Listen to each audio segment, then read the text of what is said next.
Hey there, friendlies, how's up? This is a totally unplanned live stream.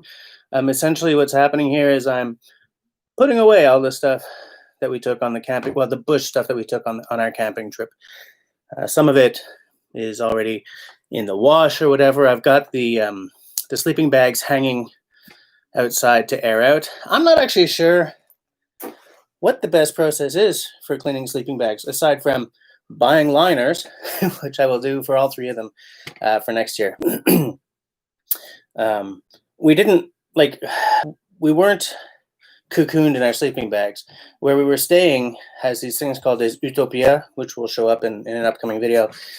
So they've got beds, but you want to put down some sheets and stuff, and we were wrapping ourselves in the sleeping bags just for warmth. We weren't zipping them up or anything. I'm going to try to turn this so that there isn't a whole lot of light. Now, this basement, right now is an epic mess, and there's a reason for that. In the days leading up to our, get this out of there. In the days leading up to us leaving for our camping trip, our big high-tech Samsung fridge had a catastrophic failure. By the way, you guys getting enough sound? Is that all right? Anyway, so the fridge, I don't know, threw a gasket or blew a fuse or whatever. Guy came, took a look, said I have to order some parts, and then he disappeared. So some of the, whatever these things are called, Rubbermaids, I guess, that I had all this stuff in, are upstairs with various foodstuffs in them. Obviously not the stuff that really needs to be frozen or refrigerated. Most of that we've lost. It was an expensive thing. But anyway, so what I'm going to do is I'm going to unpack and put away my stuff. If anyone's actually out there, say hi. If no one's out there, that's okay. This is unplanned. I wasn't expecting to live stream while I did this. This is a buck saw that I once made. Look at that. This was not well made. The reason I haven't repurposed this wood is because I have this crazy concept of just one day throwing the wood through a thickness planer to bring it down a little bit and then rounding off the edges. Also, this is ipe, so I'm not going to burn this. That's a very dense wood. It's dense enough that if you drop it in water, I believe it sinks. It's essentially the poor man's teak. One day I'm going to finish this or redo this. Oh, it's overwhelming because so much extra stuff is lying everywhere. My little beer fridge that's upstairs doing double duty as a food fridge right now. So I've got cans of pop and beer and stuff everywhere. What a piss poor time for the fridge to go. It's like in the lead up to going camping, you want to be concentrating on getting your stuff ready for camping, right? You want to be getting your sleeping bags in order. You want to be making sure that you have batteries in your headlamp. One headlamp worked, one did not. That's the stuff you want to be concentrating on when you go camping. You don't want to be dicking around calling service guys for a fridge. A bit of a piss off that, Aside from that, hold on a second here. Just let me check something, okay, guys? Okay, I just want to... No, I won't check that now. I just want to make sure that I'm loud enough. That's just the mute. I just want to see if maybe I have to turn my mic up, but I just don't know. I just don't know. Hold on. While I just do a little verification of my microphone here. It's really pro, right? Input. Yeah, we're pretty good. Okay. All right, that's gonna be fine. All right, back to business here. I mean, there's probably nobody watching anyway. My Kuksa from Seoul of Siberia. Very happy with it. And when I bought this, it was only like $50 US, including shipping. No idea what they cost now. I should probably find out because part of me wants to get one of these for Camille. That's got my address on it, so I'm going to shred that. This little Coleman lantern didn't come because we forgot about it. You know what I want is one of those Feuer hand, you know, the oil or gas ones. You know, it takes a lot of this to get this thing to work for longer than like 12 seconds. So I'm not sold on the wind up battery stuff. You know, I prefer solar, but even then, with the level of solar technology that goes into like consumer grade crap like this, you know, you have to leave it out for days and days in order to get any power going. So this, it's okay. It's okay. If I could just plug it in to power up the battery and then use the wind as a what do you call it? Like to maintain the charge rather than charging it all the way up. I think that would be much, much better. Coleman, note. I'll put that here for now.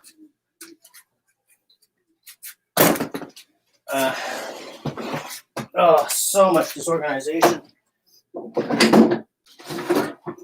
Because I was moving stuff around. All my axes are out of their usual box because the box seems to be gone. I shifted a lot of stuff around, so they're all leaning up in the corner over there. Here's some first aid stuff that I keep meaning to put into a kit. This didn't come. Didn't come. Didn't use it.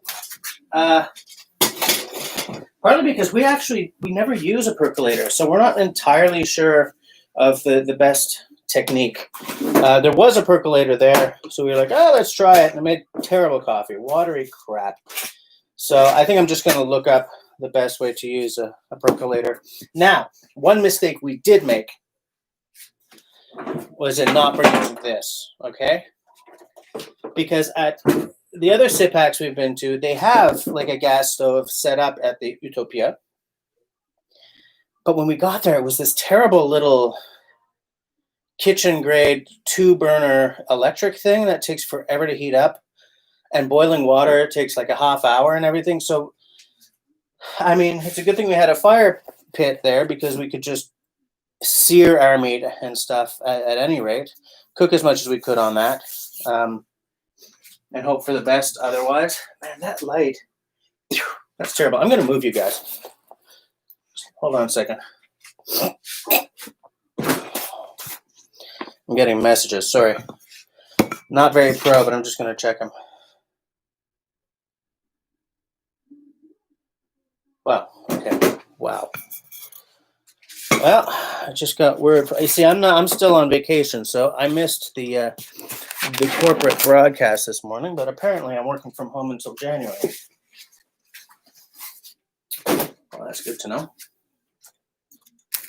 Yeah, okay, that's better because the light isn't, you know, isn't wrecking everything.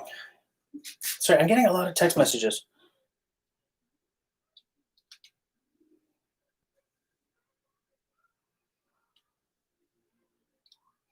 Just telling people to leave me alone. I'm live streaming, for God's sakes. So what did we bring? What did we not bring? We should have brought this. This is our very non-bushcrafty GSI. Like it's a couple of pots, some pans, some bowls, a couple of plates. It's, you know, your car camping work of genius. And this nylon bag doubles as a water carrier. It's a great invention. You don't want to use it over fire, though. This is like a gas or electric stove kind of deal only. We should have brought that because the cast iron pan that I use over fire and everything is too small for what at least one of our meals was. You know, we ended up cooking over the coals. Oh, no. But because it was a big hunk of meat that had to slow cook for a long, long time, it didn't work so well. Like we had to use the pan that was already at the sit pack. Hi, Simone. How's it going, mister? I'm not going to put that away yet. Just going to put that over here. Oh, he walked off camera. Gosh, darn it. What the hell's with this guy? I brought this buck saw, but didn't have any reason to use it. I did not bring this one. Here's the thing, guys. Where's the other one? There it is. Okay, he walked off screen again.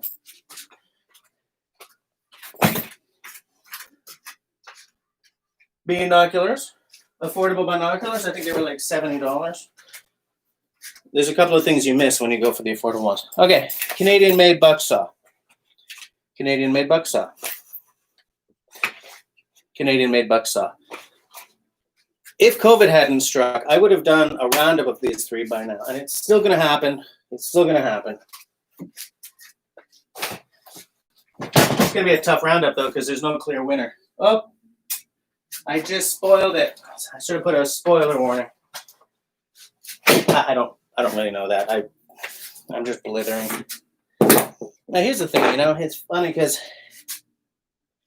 where we were at the Shop de Plaisance, it's it's essentially an island near Montebello, Quebec. So, in fact, on the river, you're on the Ottawa River. So where you're standing in the Shop is like a national park. Let's just call it that. Let's simplify it. It's a national park in Quebec, a Quebec National Park. Hey, Mallory, how's it going? Yes, I made 3 videos. They're on here so far. I was going to download them onto my computer so I could start editing last night, but by the time we got home, we all just crashed. So, whoops. Yes, Shop de Plaisance is like on that side of the river, you're in Quebec. On the other side, you're in Ontario. But it's just a little island. So we're used to camping in like big dramatic forest. You know, when we go up to the Parc National de Plaisance, that's the Discovery Guide. Okay. But as you can see here, they don't have big dramatic forest on the front. That's a walkway through a marais. A marais is a marsh or a swamp. I don't know which it is. I think that's a marsh. So we saw a lot of marsh, a lot of grassland. But if you're used to going to, you know, the Parc National Fjord du Saguenay, like something up in the Boreal or something, it ain't the same. It sure as heck ain't the same. And so, you know, I could have gone for another couple of days because there was some nice hiking and stuff.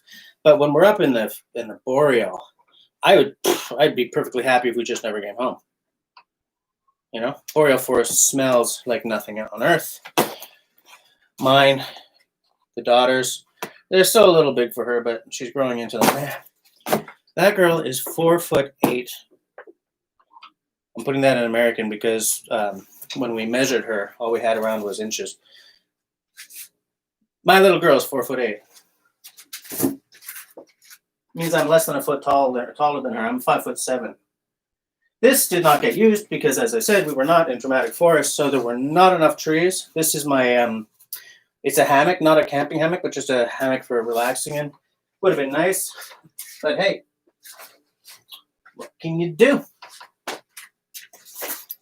Very important first aid kit. This is a family sized. 1 to 6 people, 1 to 7 days. Oh, sorry. Let me do the English side for y'all.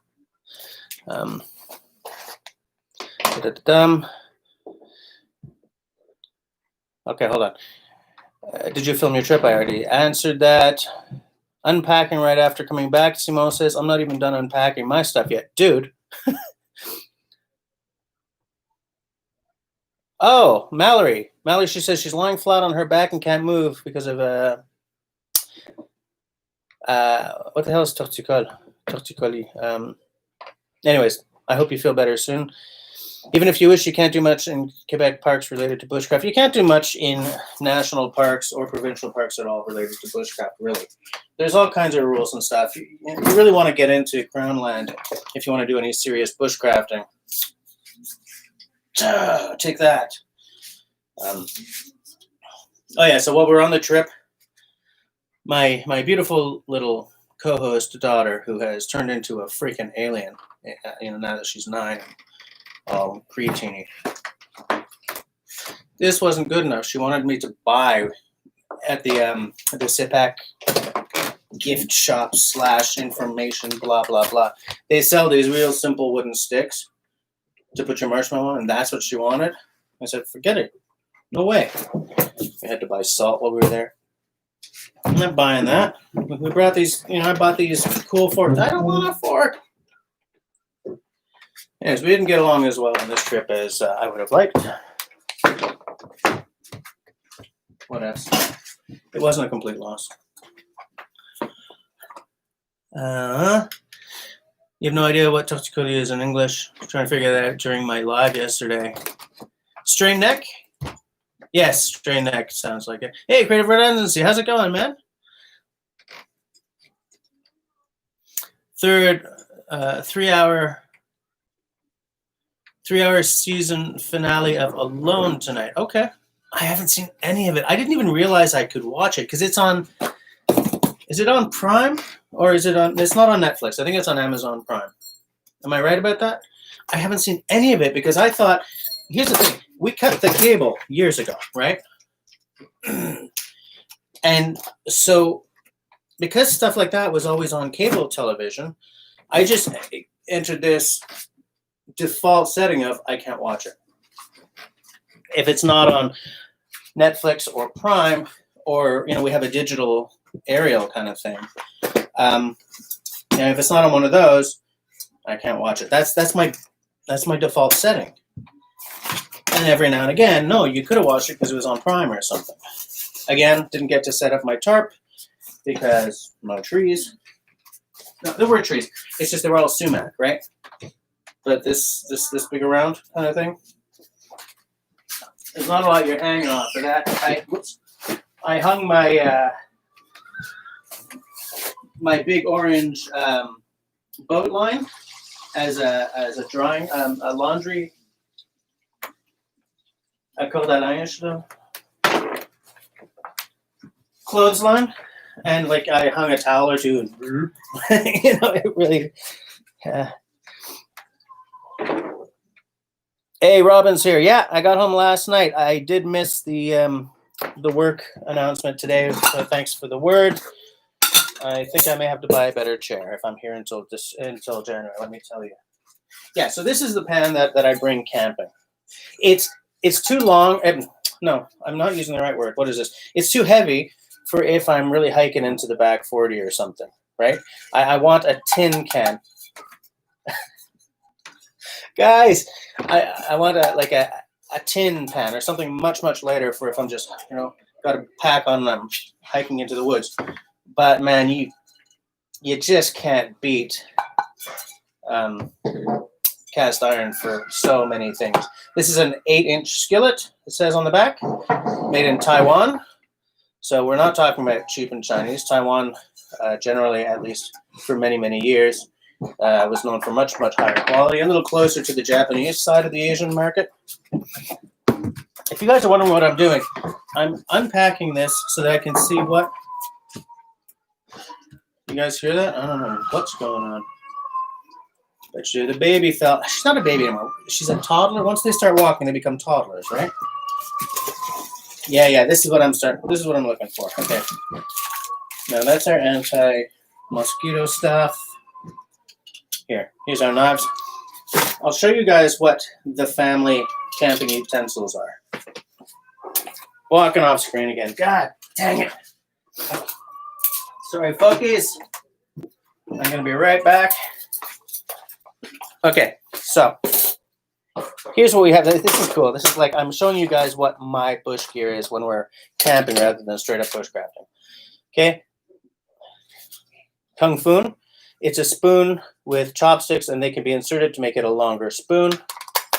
I have 2 of these because Camille and I use them when we do like ramen on screen. Those of you who watched a lot of my videos will have seen that.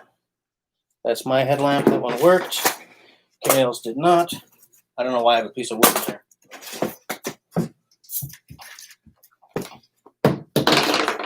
I have some, this is like river-friendly soap for washing your bad self or other things.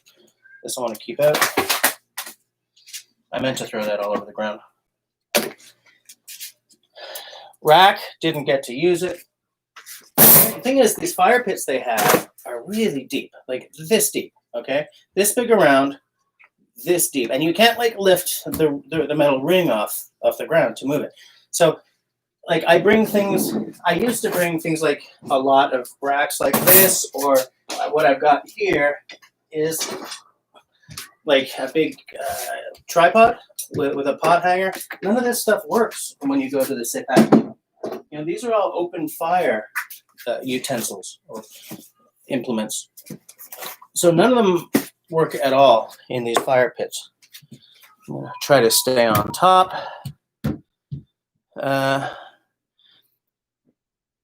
Okay, Mallory, see you later.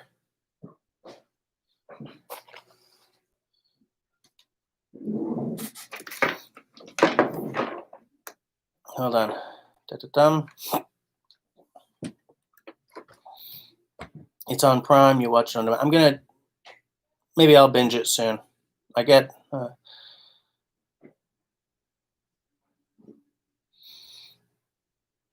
Yeah, mine is definitely not light enough to hike with Sumo. Hey, Tyler. Everyone's saying bye to Mallory. Nice food, thanks. Yeah, Robin, this is an unplanned live stream. I don't know what that's there for. Dry bag didn't get used because that's more of a thing. Bug net that you put on your hat, on your head, also didn't get used. There was, man, it's weird. There were almost no mosquitoes. There were a couple. I mean, Camille got eaten alive. For some reason, I did not, because I'm usually devoured. But what I've noticed this year is that there are fewer mosquitoes, and houseflies are everywhere, like everywhere. It's crazy. I don't know what's up with that. Okay, so these stay in here. Little forks that aren't good enough for my daughter. Buy your own stick. And it's weird, like, how they're dealing with the COVID thing up there, right? Because all of the restrictions, all the indoor restrictions that we know of here in the cities, they're all true there as well in like the visitor centers and stuff, right? And it was just a good thing that, yeah, see Camille's? Nothing. If we weren't dealing with a broken fridge, I would have caught that before leaving. Oh, okay. I was going to show you our eating utensils. The madame and I each have these titanium thingies. Okay. So 1 fork, 1 spoon by MSR. Nice. They weigh nothing. And because I guess these are no longer made, or they were no longer at MEC when I went to get Camille some stuff, because we've had these a long time. She's got this kind of sporky thing. There's a quasi knife-ish thing here, but you know, she doesn't need it because each of us has an Opinel number 6. I think they're all Inox. Yeah, they're all stainless because for food knives, why the hell would I go carbon steel? You know, they're always getting either full of food or washed. So, small first aid kit didn't come because I brought the big one. This is the kind of first aid kit that I'll bring if I'm backpacking.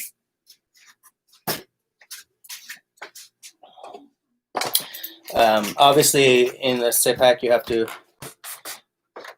need to bring cam each time you're out in the woods in summer. Yes, I agree.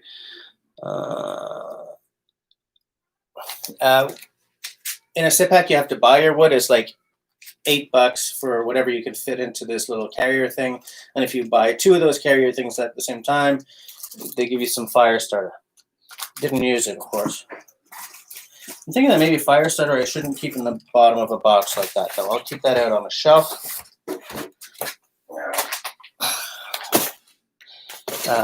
Yeah, so we each have an Opinel number 8 as our food knife.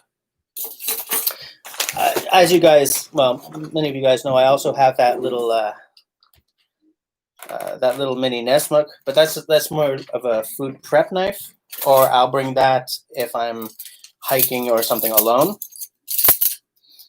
But family camping, we bring these guys. So they go in. The gloves, in yet. This is my little expedition research cooking rack. This one doesn't have feet on it, right? So you like lean this one on rocks or just on two big burning logs or something, you know, if they're not burning away too quickly. This didn't come because I kind of knew that I wasn't going to get a chance to use this. Because I'm missing one of these because of the failed fridge upstairs, I'm trying to rethink how I pack this up. Like, I'm just going to put in here stuff that I'm not going to use at all if I just go on a an overnighter alone or a day hike alone kind of thing. So the fancy cook set will go in here.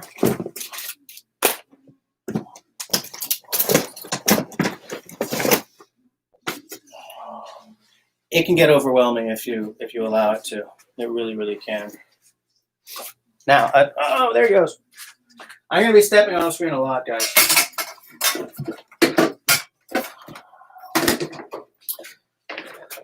Sailing line is what I used as a laundry line, clothesline. This did not come either. This, you know what? I've never actually used this. This was sort of passed to me by someone who is like, I got a bunch of camping stuff. I'm not using it. You want this? I said, sure. But I've never actually used it. This is the right weight to take if I'm just doing a hike. It's beat to hell. Maybe that's what I'll bring instead of my my cast iron when I'm taking a long walk. Except I want a really old tin pan. That's what I want. You know, I like that old school stuff. I mean, this is old school, let me tell you, but it's not that kind of old school. I brought down a cup of tea and I have no idea where I put it. Oh well. So even though they have cups and stuff there, we brought our own because come on, man, you're camping. Even in an utopia, you need to have for yourself an enamel cup. So there's mine and the Mrs. Here's the one. I use one. The Mrs. uses one. These will go up there because they get used a lot. And this is Camille's.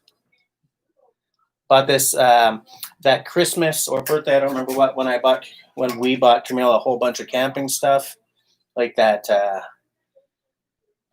backpack, that hiking backpack and stuff. This was one of her gifts. I like to keep these up here. You know what? No, I'm trying to get organized here. Trying to get organized with fewer boxes than I'm used to. So let's, keep the faith here. I'll put the Kung Funs in here. Bug net. No, bug net I'll keep out for my. I have a backpack that I keep sort of ready to go. It's my my hidden woodsman bag. Anything that's like coffee or sugar or stuff, I'm not putting back in there. This I will put. Didn't get used. I kind of feel that if we took a more minimalist approach to our camping stuff, we wouldn't have so much trouble packing the car. You know? Because we had a lot of trouble packing the car. We have a CX-5. It's been sort of in the background or the end screen of a lot of my videos. So you guys are probably well aware of it. Fantabulous car, absolutely. But when you're packing up for a camping trip or you're going, you're taking the band on tour or something, it fills up fast, man. Like way too fast. Where's my recycling bin? There we go. So for our next wheels, we're definitely looking to upsize a little bit. The madame wants a 7-seater. I'm terrified of what that will end up costing. That's a nice dry piece of wood. I'm putting that in my wood pile. There we go. Like stuff like, whoops. There we go. More kitchen stuff here. And obviously the famous blanket.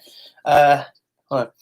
Need to bring I always wanted an Opinel. Oh, the thing about these Opinels, CR, is that they're not expensive, man. Like, I think mine, well, I don't know, I bought them a long time ago. Didn't use this. We just sort of, bought eggs. In fact, I didn't bring this entire bag because I know that if you stay in a utopia, in a hutopia, I guess I should say, all that stuff is already there. But I'll put the cutlery in there to keep all the kitchen-y stuff together. This has got to be organized. We're in the summer. I almost never use this shemagh that I bought. I should probably just learn a few tricks for using this. I mean, I know you can use it as a water filter and stuff, but I mean, having it on, I've never seen the benefit of it. So I'm just going to put it in long-term storage here. Let me get my backpack. This obviously didn't come. What this is a Pathfinder kettle. This was a gift from one of you guys. Was it Anthony Henry sent me this? I don't remember. Rats, I should really remember. It's in one of my old videos when it arrived. He sent it to me saying that this little tea strainer in here, it's not deep enough that when you fill it up to a reasonable level, the tea strainer isn't low enough to actually infuse anything. So it's very, very, I haven't tried it yet, but I will. And you know what? I'll do it on video so that he can see whether or not I have the exact same experience. I don't know if that's a kettle or just a teapot, to be honest with you. But this can't fit in there. I'm going to put it right here. Boom. I think this is packed. I just want to check my... Now, this is my beautiful wool blanket. It's not beautiful. It's a Canadian Forces wool blanket, as you guys know, because I blither on about it all the time.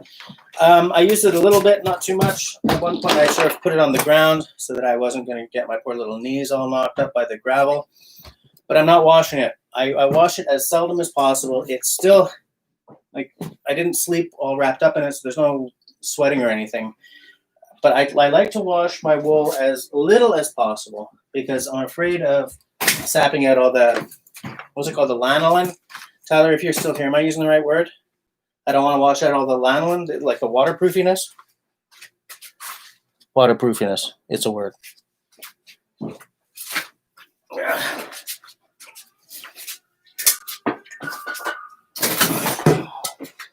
This is another pan that usually comes. I don't like this pan because it's Teflon, but the Teflon's all scratching off. So I'm afraid of what we ingest when we use this pan. So I didn't bring it. Gas for the stove that we didn't bring. Obviously didn't bring that either.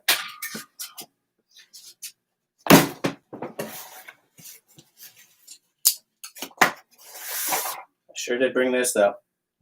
Funny thing, we got there. When we left, we had to run back on Ketta stuff, as they say. I have no idea what that is in English, but when you're just booking. Because I had forgotten to unplug the fridge. We had this whole setup. The sister-in-law was going to come and stay over if they called and said, we're coming to repair the fridge. If they're coming, we had to give them 48 hours of the fridge being empty and unplugged. So we just cleaned it out, threw everything away, or saved what we could, and unplugged it when we left. But I had forgotten to do that. The madame forgot something. Anyway, so we came rushing back, pulled the fridge out, unplugged it, grabbed the mineral oil for my sharps, left the mineral oil at the front door, and went camping. So what I was using, as those of you who watch my Instagram know, was canola oil.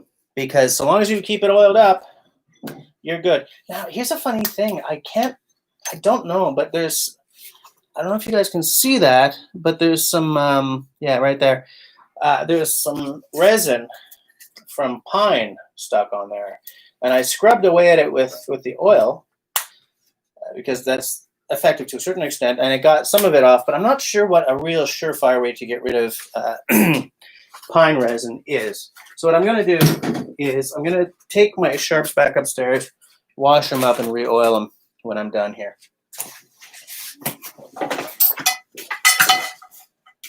Garberg did not get used at all. In fact, the F1 almost didn't get used. It got a little bit of use, but not too much. What didn't happen on this trip was the knife safety video that I was going to do with Camille for you guys. Because as you guys know, I gave her a knife. I said we're going to do a knife safety video, and then we can start using the knife. But here's the mistake we made. Excuse me. Here's my food prep knife.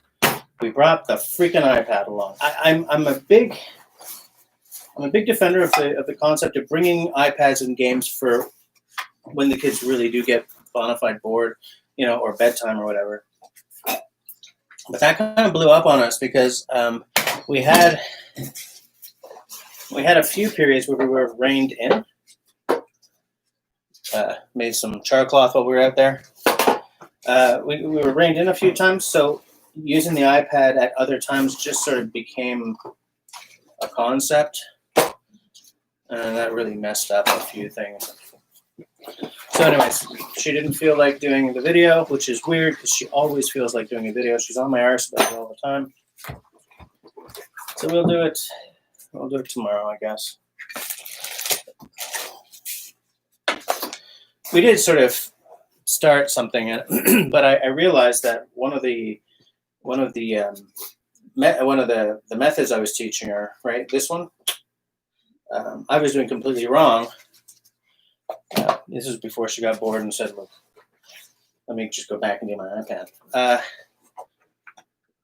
And I only noticed when this morning I was trying to catch up on my YouTubeage, and I noticed that Bullcracker had a video out doing the 3 methods I had planned for the Camille video. What am I doing? I have to get this thing ready to go.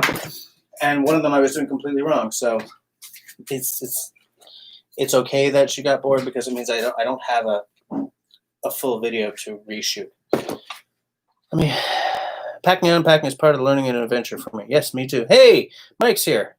Hi, Mike Morton. Unpacking is the second worst part. Oh, okay, so what's the worst? Hold on. Let me just go back because I feel that I'm. Excuse me. Yeah, I just want to reiterate because I'm just scanning back. Creative redundancy. Get yourself an open L number 9. They're cheap as chips. You've seen those mess kits before, yeah. The firewood was provided to us for free at Sipak Mastigouche. We've never had it provided for free at any Sipak we've been to, so maybe we'll try that one out. Baby's pissed off. Yeah, so what's the worst part then, Mike? Worst is blowing up the air mat every night. Okay. Yeah. Yeah, that's bad. Naphtha, yeah. Oh yeah, you're going back to the lantern. I've used hand sanitizer for that before when you had to get the fat wood off. Okay, I will try that because man, we got hand sanitizer right now. Let me tell you. 99% rubbing alcohol usually takes care of the sap remaining. That's what you do with saws, okay. I did not baton the CBK this trip, and it's funny, man. I was going to do it. I was going to bring it just to baton on video, and it's still sitting over there. I was going to be such a brat. I had it all planned, and I'd be like, tap, tap. I'd be like, tap, tap, oop. But totally. It really messes with your game plan when the damn fridge dies on you.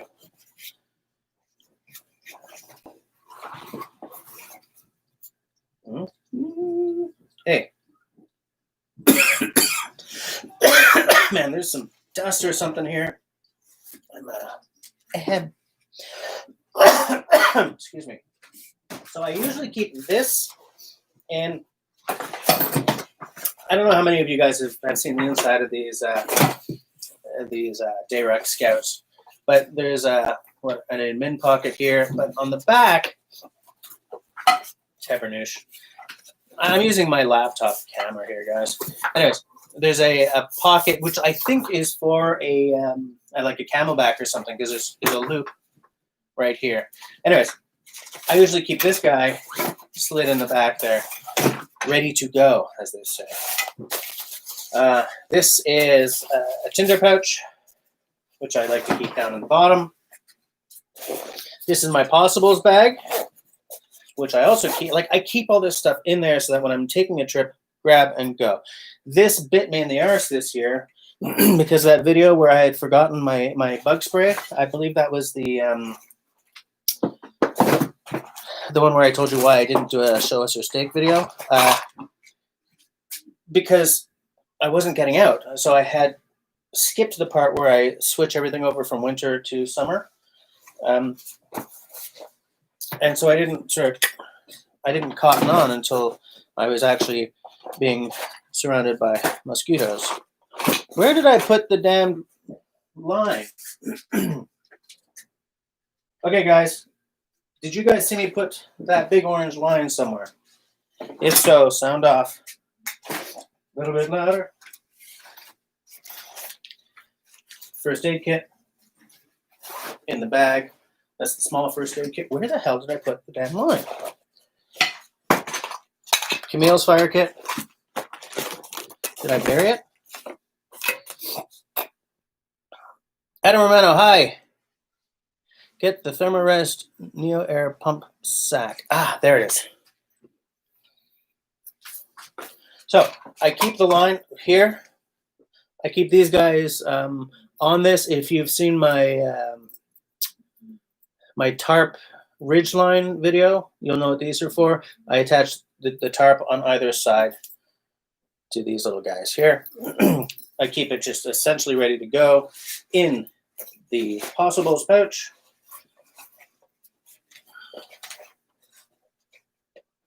Almost forgot it when we were packing up to come home. Possibles pouch inside. Backpack. How many of you know what I'm doing there? This is the fire kit.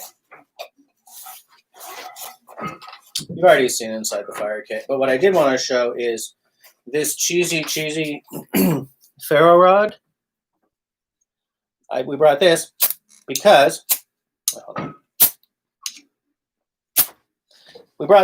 I couldn't find the one that we usually use. I lost my main ferro rod years ago. I don't know where the hell it went. So we've been using the one that I put together for Camille. I'm going to put this in this bag. I don't usually do that, but I'm going to do it because we're in the season where it may become useful.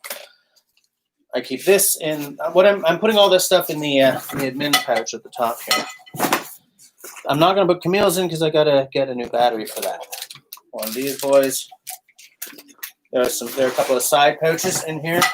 I think I did a video on this bag before going to Saint Christine with Serge one day. So if you want to help my viewing numbers, you guys can look that up. Okay, Camille's knife, which didn't get used. My knife, which did get. Oh, I'm gonna wash that before putting it away. I'm gonna wash and strop all my knives. This meal prep knife, you guys have seen this, right? I love it, and I want to get a full size. I want to get a bunch of his knives because they're so affordable for what you get. But the thing is, what you get is an affordable knife, right? I mean, the fit and finish just isn't there, but it kind of feels like a knife from the 18th century because of that. Problem is, he's retired now, I believe. Silicate goes into the other side pouch all the time because sometimes I'm cutting up something that is way too small for one of those bug saws. Bug nets are nice to have, yes, and I keep forgetting it because instead of having it in here, I have it in the Rubbermaid thing. So I continually forget it. Here, this is what I used to keep my fire kit in. Those of you who watched my old videos before, the videos that I kind of don't tell people to check out anymore, the ones from before 2018, this is what I used to keep my fire kit in. My very first fire kit went in this Trangia thing. I think it's a great little design for a very, very basic mess kit, right? You can cook in this or use it as a bowl. You got a little plate. Closes up good. Closes up good. Right, there you go. But I never bring it along. What I should do is grow up, go through all my stuff, and either give away or sell off everything that I'm just not going to use. I came across this while I was getting ready for this camping trip. It's my old fire steel and Shosbin flint. This is the one I did my first video on, man. My first video with. Same piece of flint, same fire steel. A little piece of ring dance history. One day it'll go in the Smithsonian. Yeah, that was great. That was embarrassing. Live stream, can't edit it out. Actually, I can, but I won't because it's too much work. More work than it's worth. I'm just gonna bring that along next time. Though I do have my what's the name of this kit again? I did a video on it, and then I did a video on the second one that they sent me. Convoy SG. It's also a good fire steel set. Fire steelage set. What I like about it is the fact I can get all 4 fingers in there. This is not a very good piece of flint, though. Do I have an edge? Yeah, I don't have much of an edge. Maybe I should take up flint napping so I can get an edge on my firing flint, my flint of fire, the flint of fire.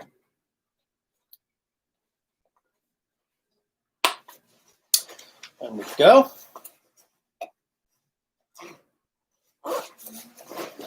What else do I have here? What else do I have? My pot. Now this got a lot of use, which I'm happy to say. I love how beat to hell this thing is starting to look. It's not. Look at how dirty. Well, this is like permanent, you know. Like it's not coming off. My hands are just dirty from the trip.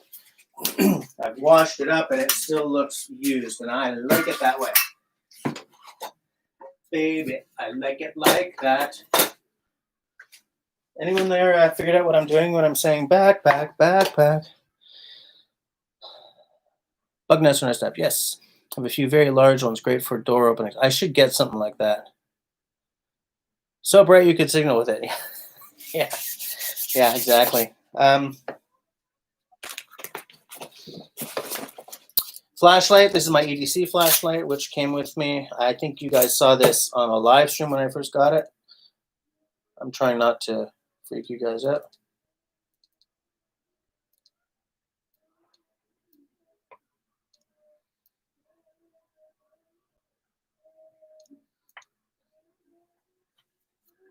I wish it had like a red function. I like to use red light when I'm out in the woods at night, if I use light at all, because it doesn't wreck your night vision. Brought a couple of these guys. These are, what are they? Hydrolite, rapidly restores fluid and electrolytes. Didn't use them. In fact, you know what? I'll just do a video on them. I got these. Remember when I got that that monthly box thing to do an unboxing of? They came in that char clothage.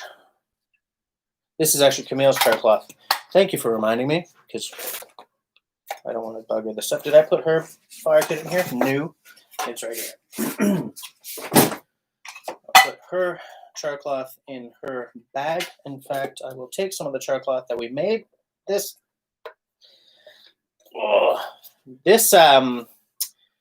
tobacco tin is from the Tank Tracks giveaway that I won back when he was still doing the YouTubes.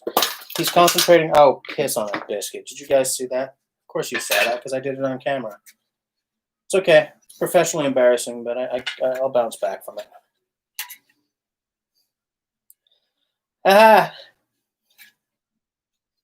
You know what I need to do now?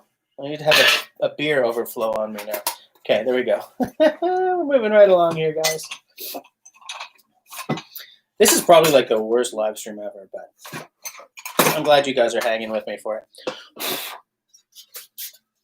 Yeah, one thing I hadn't really thought of when I did the char cloth in this the first time is that there's a coating inside here, right? Obviously to keep the tobacco that was in there fresh. Totally didn't think of it, you know? So we made all this char cloth, and I had to take all these flakes of charred plastic off. But it didn't stick to the char cloth, right? So I just shook it off.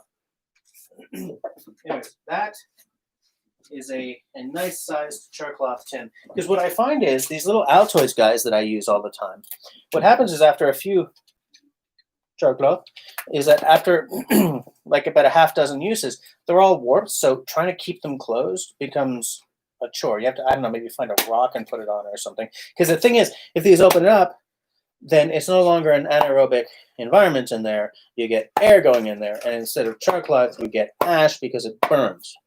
So I've been looking for another option for this. One option that I did sort of come up with, hold on.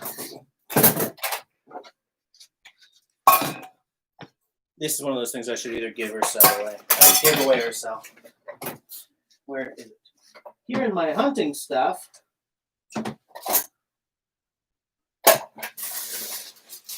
bear with me here, folkies. Is this it? This is not it. That is jute rope. Oh, jute rope. I should keep that. Somewhere here in my hunting stoof, I have a really cool kind of option. Hold on. There it is. For a guy who doesn't hunt anymore, I've got a shift time of hunting stuff.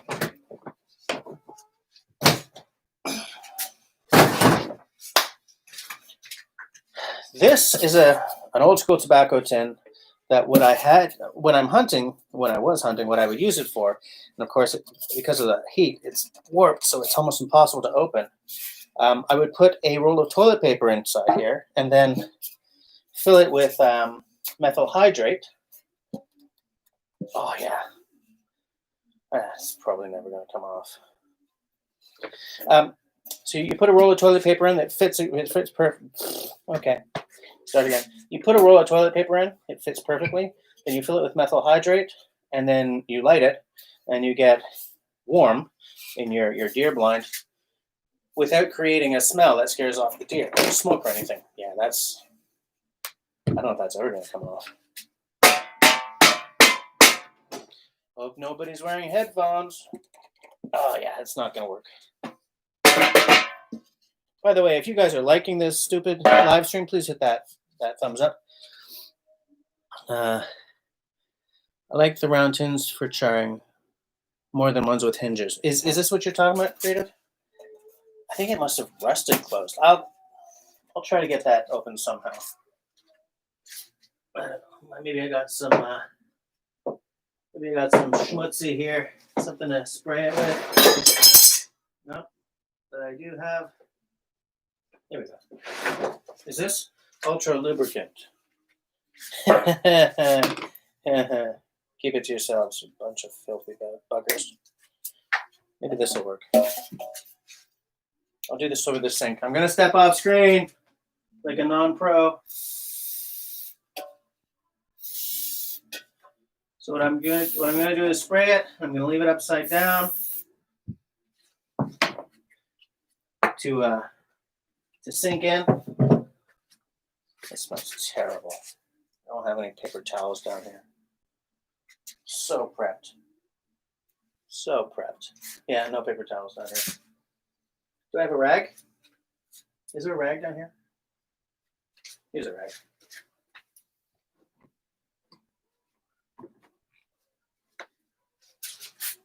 Damn you, penetrating lubricant. There's just no way to do that without kind of giggling, is there? Or maybe I'm just a child. See, this thing used to have a little straw on it. But I lose those like I lose everything, which means a lot.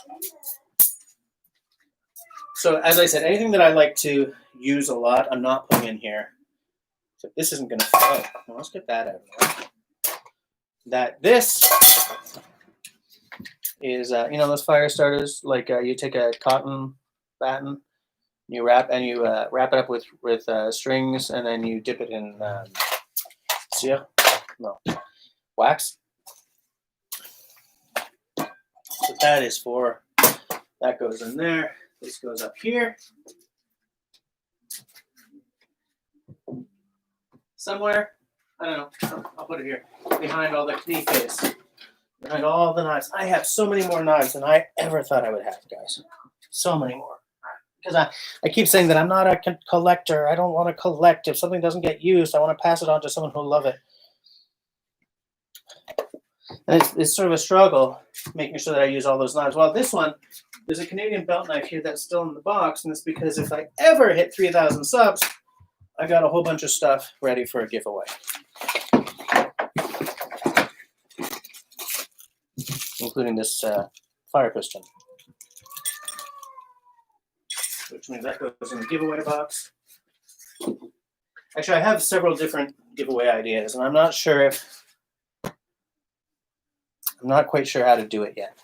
I've got a couple of different conflicting plans in my head. This can go in.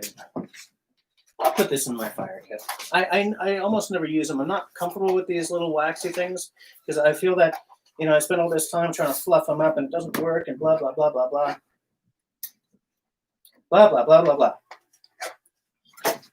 What I have here is a little meths stove that I was going to give my daughter for her birthday, and then I forgot. But I also like, giving a 9-year-old a knife. I sort of didn't get quite the stink eye from the missus, but she's like, "Can we talk about this next time?" But a little gas, like a little meth stove, that might be a little beyond the pale for the missus. So I decided I just sort of put it aside, and then when her birthday came, I just completely forgot about it anyway. Hey there, Lakes and Hikes. How's it going? Brother Love's here too. Nice. The clear fire pistons are probably one of the coolest pieces of gear ever. Clear fire pistons? I've never even heard of that. I've got 2 or 3 fire pistons, and I've just given up on them because I can't make them work. I can't get it to go.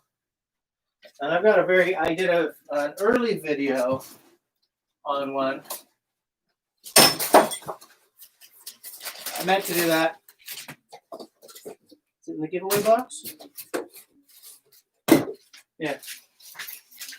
Check this baby out, guys.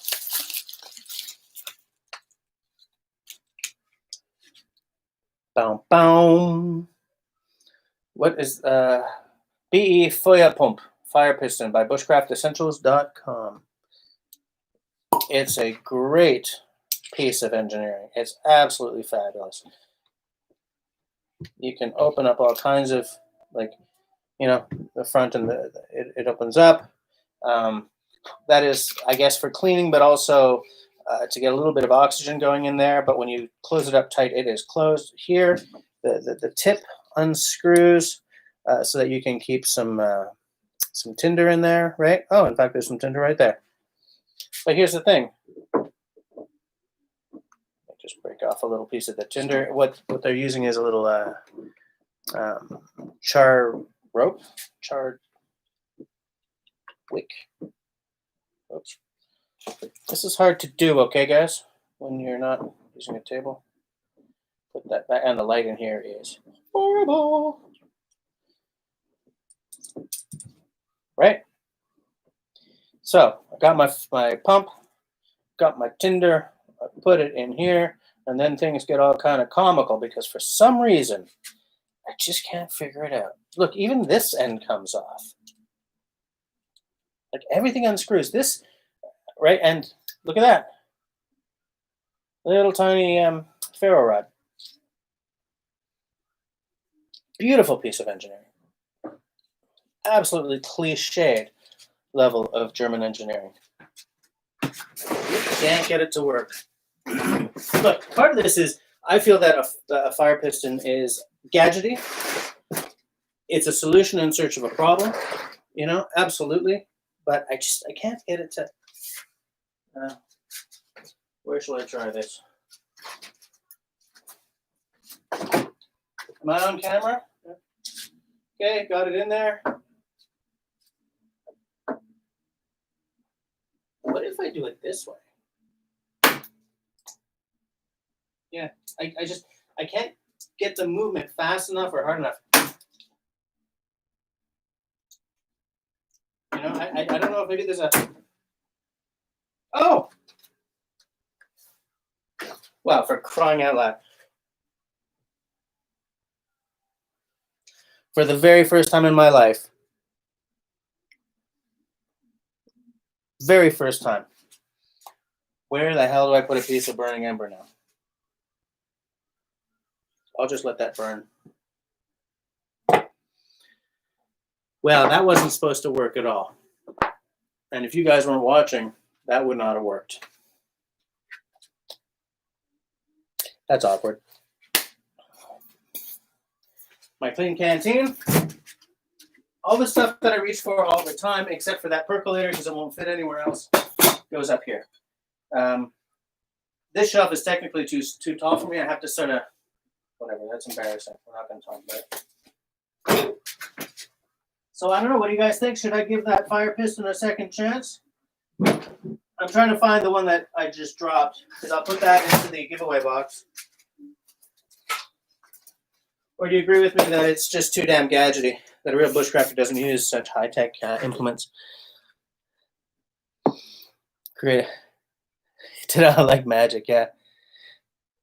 Guess you need to live stream all your camping trips. Yeah.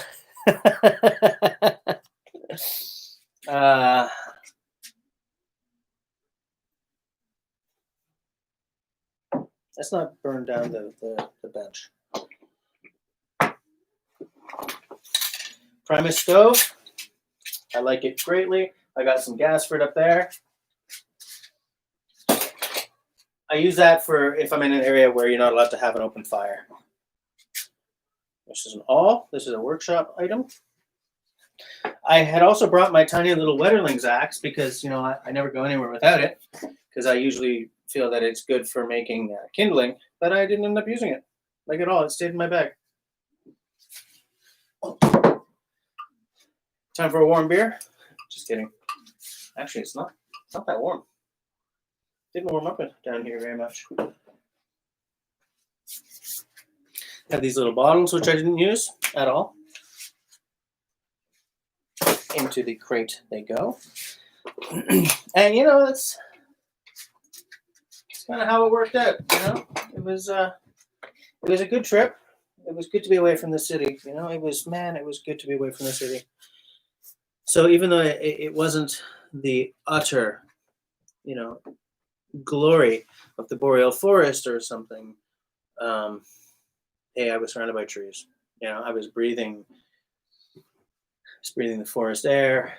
We did a little side trip to the Chute de Plaisance. It's a waterfall. It's like a several stage waterfall.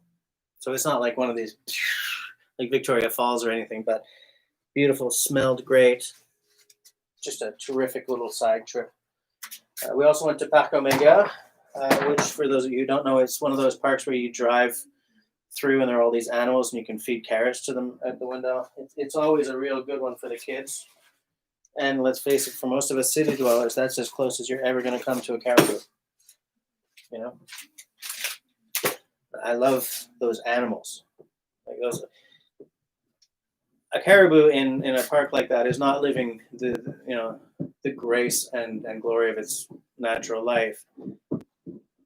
But you can still see the natural power in these animals as they're sort of walking around between the cars, sticking their face in there to get a carrot. I want to see them like in the real wild one day. All kinds of stuff I want to do. Okay, we're not burning anymore, so I'm going to put that into the sink.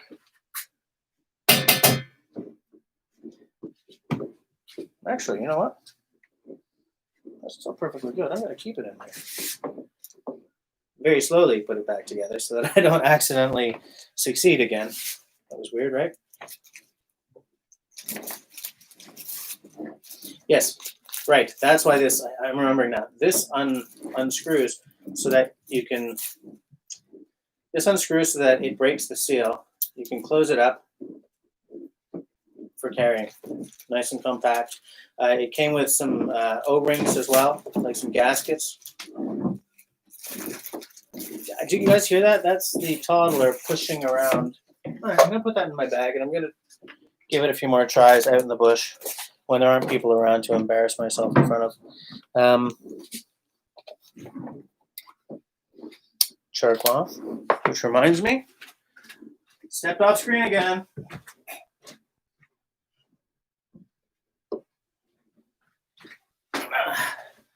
Got a pair of pants here, that jeans that I ripped the arse out of. Not on this trip, but I discovered it while I was packing up, so I'm going to save that to make char cloth. We're here to pump. Stop it. I was about to do something really dumb. But I'm going to cut that up for char cloth.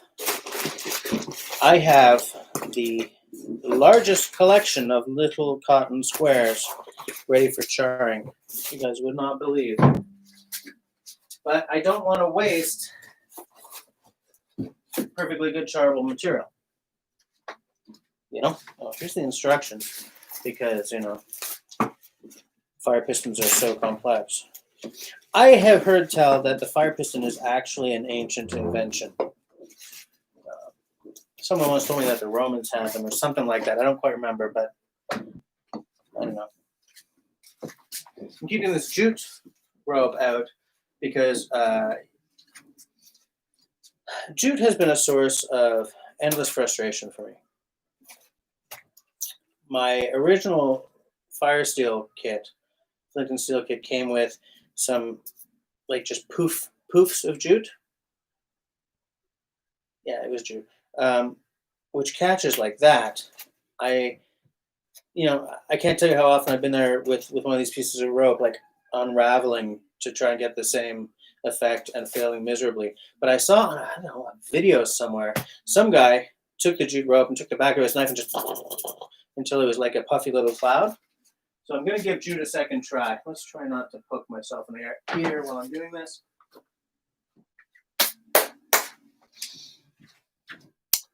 Oh, there's still a lot of stuff to put away here, guys. This is, whoo! I got my work cut out for me. Okay, buck saws. They go here. That video is forthcoming. It's weird, man. We're all COVIDed up, so it's like it almost takes a degree of bloody mindedness to get a video done. Because for the longest time we weren't going up to the lake where I've done a lot of videos because they were not following the COVID measures, so we did not feel safe going. We sort of tried it out. We went and stayed outside. That seems to work out okay. I do love this kuksa. I gotta make one of these. Gotta make one. This one was made for me in Siberia. This is sold in Siberia. I think I said that at the beginning of the live stream, but there was nobody watching. When I bought it, it was $50 US shipped, guys. I don't know what he's charging now, but it's probably still very reasonable, and the work is good. The work, she is good. Let's see. Guess you need to live in this. Clearly, you could do it. Brother Love says the piston is not modern or Western idea. It has been stolen from Amazon people. Watch a guy make one from scratch. Amazing. Keep it. It's a piece of history. Okay, so there you go. I got to read up on these things more. The thing is, I was so pissed off. I did a video when I first got that. 2016, 2017, something like that. I was up at the hunt camp. I don't remember when it was. I don't know. Maybe after this live stream, what I'll do is any video I remember mentioning, I'll just go and drop into the, in the show notes or something. But I had this thing. I had just gotten, and I was like, pound. Couldn't bloody. I think I maybe got it to work on the 30th poundy. I don't quite remember. And I know that you got to sort of pound it and get it out to get the air flowing in. I know, but to me, it doesn't feel the same. I don't get the same primeval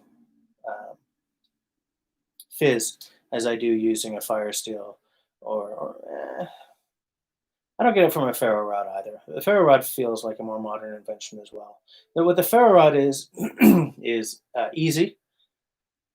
comparatively easy, and we do a lot of ferro rot, even though it's not my favorite because my daughter can do it. It's the first fire making method I taught her, and she's at almost 100% success rate. Not always the first try. Okay, sometimes it takes a whole bunch of scratchies, but she can light a fire with it. And because I'm letting her light the fires, that's pretty much what we use. Yeah, the fire piston, I don't get that same feeling from it. And because in that video I was so irritated by it, pound, pound, pound, not working, not working. I just sort of packed it away ever since, and no, not gonna do it. So I haven't even paid attention to it really. So maybe I'll read up on it, and I'll keep that one and give away the other one that I had gotten earlier. So I've got 3 of them. There's another one somewhere. Somewhere. I don't remember where it is. I don't remember. Maybe it's in the garage. But that other one has. I don't remember anything about it. I just remember it was a small knurled tube. I've been trying to, get the fire piston to work for me for a long time. It's nice to get out and reconnect with the land, air, and water. Yes, it is. Well, you can reuse the jeans a little before charring like a rag. Yeah, that's true. That's very true.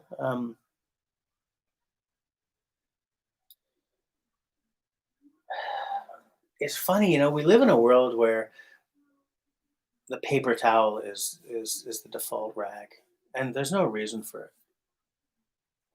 Like, it's not even. You know how for the longest time the best way to clean your windows was vinegar and a newspaper, when newspapers had like black print rather than color. I miss those days because you could reuse your newspaper as a rag. Nowadays, you throw it in the recycling, which is fine.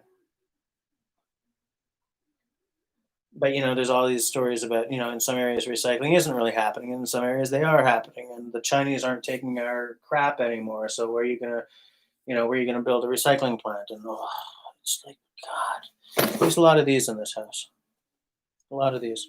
But we also use a lot of paper towel, and part of me really hates using paper towel for all the reasons that you guys know about me. You know? Still has the oil on it. Didn't use it once. Didn't even pull it out. It's disappointing. I'm thinking that, we gotta sort of resettle the iPad idea when we're out in the woods. Firebox. This was given to me by the same gent who gave me that tea kettle, teapot. We actually used this during one of the father-daughter videos, keeping sane in the pandemic or something. Great little box. When they're this small, you kind of got to stay on top of them. But that's not due to the design. It's just due to the fact that when you've got such a small burning area, it uses up the small amount of fuel you can put in pretty damn fast. But it was fine. Worked out. We boiled some water, made some ramen, I think, if I remember correctly. Creative Redundancy says recycling is just one step. Reusing and reducing are usually better. Pardon? Sorry, guys. Wait.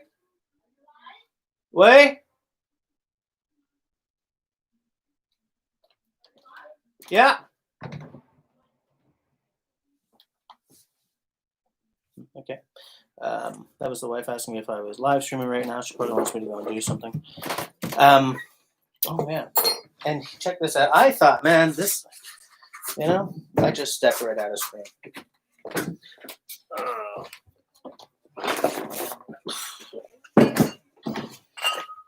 Bottle of rosé for the madame, which came camping. Didn't get drunk. We did drink another one. Went through a fair amount of this sloe gin.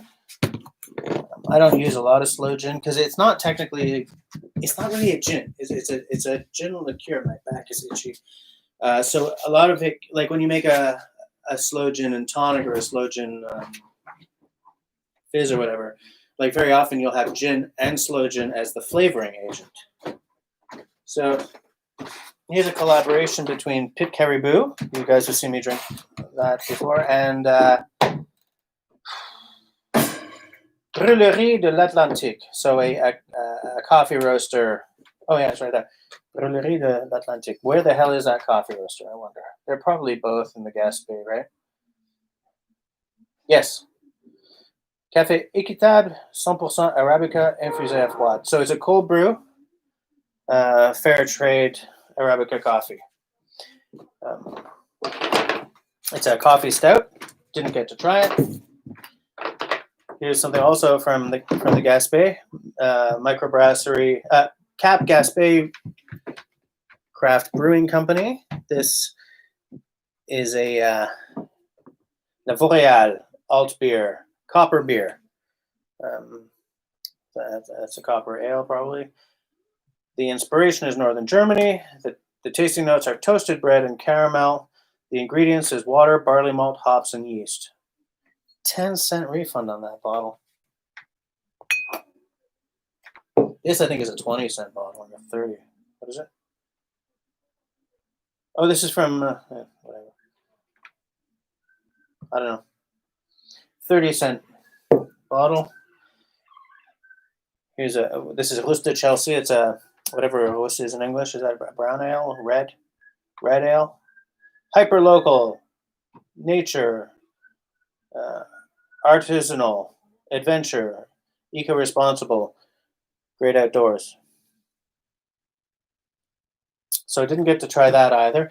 In Quebec, micro independent breweries or craft brews or whatever, they're starting to use a logo like the Americans do. So that, like, if, say, this company, Gainsbourg Microbrew, if they get bought by Molson, like so many of them have, they can't use that logo anymore. That doesn't mean that if they get bought by Molson, suddenly they're terrible beer. It just means that this shows that this is a legit microbrew.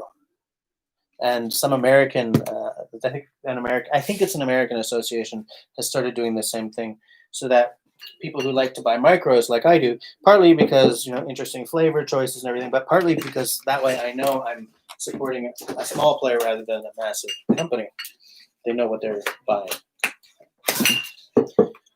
Tonic, Zafever 3. That's expensive tonic, but worth it.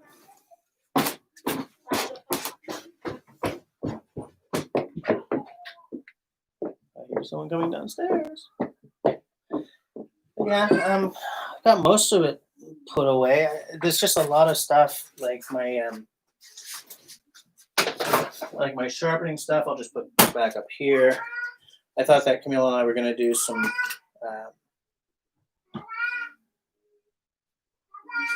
yes, Kitty, I'm downstairs. You guys hearing that? You guys hearing that? So yeah, I'll just put the sharpening stuff up here, because I gotta rethink how I'm doing this right now. I got some leather. I got something planned. Not another knife sheath. What? Not another knife sheath right now. But I think I'm gonna do a sheath for the for my I don't. Qu'est-ce que tu cherches? De quoi? Oh. Okay. Where was I? I was talking about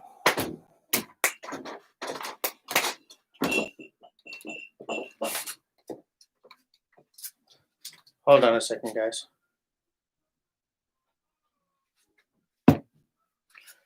I don't know. What was I talking about? Oh yeah, future chart cloth. I mean, I'm not kidding when I say, and I've got over there squares and squares. I'll just throw that there for now. I'll deal with that later. More chart clothables. Recyclable. What the heck was I talking about? Oh yeah, I thought we were gonna do a little direction work. What the hell are these things called again? Compass work, but we didn't have a chance. Yeah, that's the squeak. She's saying words now. Not a lot of words. I don't really mean she's like, hey, let me tell you some stories. But I was pointing out stuff in the fridge today, the beer fridge that's currently upstairs, and saying, syrup, and she would say a very baby version of syrup. Any of you guys used one of these to start a fire?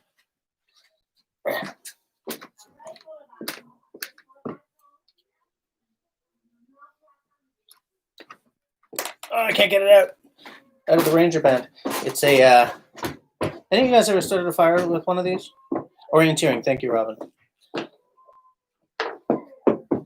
I've never gotten it to work. I know you need a really sunny day, and you probably need to be working maybe with like char cloth or something. It's got to be something dark, right? I think it needs to be something that is primed for accepting the. Ma belle, c'était la sauce Diana que tu voulais?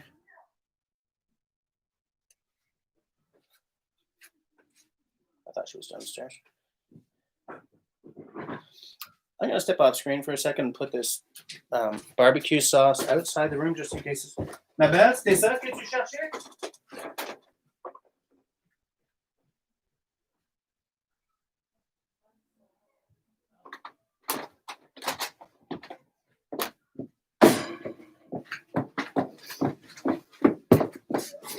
Found my tea, which is now iced tea. Baby's crying. So what my next step is going to be, which I'm not going to make you guys watch, is here's the thing. We have no idea how long it's going to take to get this damn fridge repaired. So I may be missing some of my bushcraft bins for a while. What I should do is, like I said earlier, go through it with an eye towards what do I never use? What will I never use? Is this something I can give away or sell? Pass to someone. Just start reducing this stuff a little bit, because I keep saying that I'm not a collector, and then I end up with like 14 knives, And as the knives I have accrued have become more, I don't know how to say this. I don't want to say more attractive, but like as I've gotten, an F1 and a Garberg and my original Woodlore clone, am I ever going to use this? This knife I love. This is a fantabulous knife. You know what? I bought this knife for myself. I bought four Moras at the same time. I bought this and a companion HD and like a little Mora for my giveaway box, and one that I bought for Robin. Robin, if you're still on here, did I give you a companion HD? Like that green one? I gave him something, or it was another one of these. And this is a very different knife blade shape than most Moras have, right? It sort of doesn't come down a whole lot. Terrific freaking knife, and it's much shorter as well. This is the Robust, I think. Mora Kneve Robust. Love it. I don't know if I'm ever going to bring this out. Like, am I maybe just going to keep this for Camille, like as a belt knife? Because you should always have a second knife in your bag. So is this going to be her second knife? I don't know. This one I kind of keep around because it's a very basic little chisel, for scraping off glue or whatever. I have two Canadian belt knives. One of them is to use as a giveaway item. Here's the thing. When I get when I finally sort of give up on my piss offness and get a Groman, will I keep the other Cold Steel Canadian belt knife? Maybe I'll do a video comparing the two and then maybe give away the Cold Steel. I don't want to just keep accruing tools that I may never use, because the thing is, if this Garberg just sits there, there's someone out there in the world who really wants one and can't afford it. That's my approach to everything. I've got a bunch of axes here, right? This one will never go because I bought it with this house. Didn't even know it was here. And this was my first. This was my second restore job. My first restore job.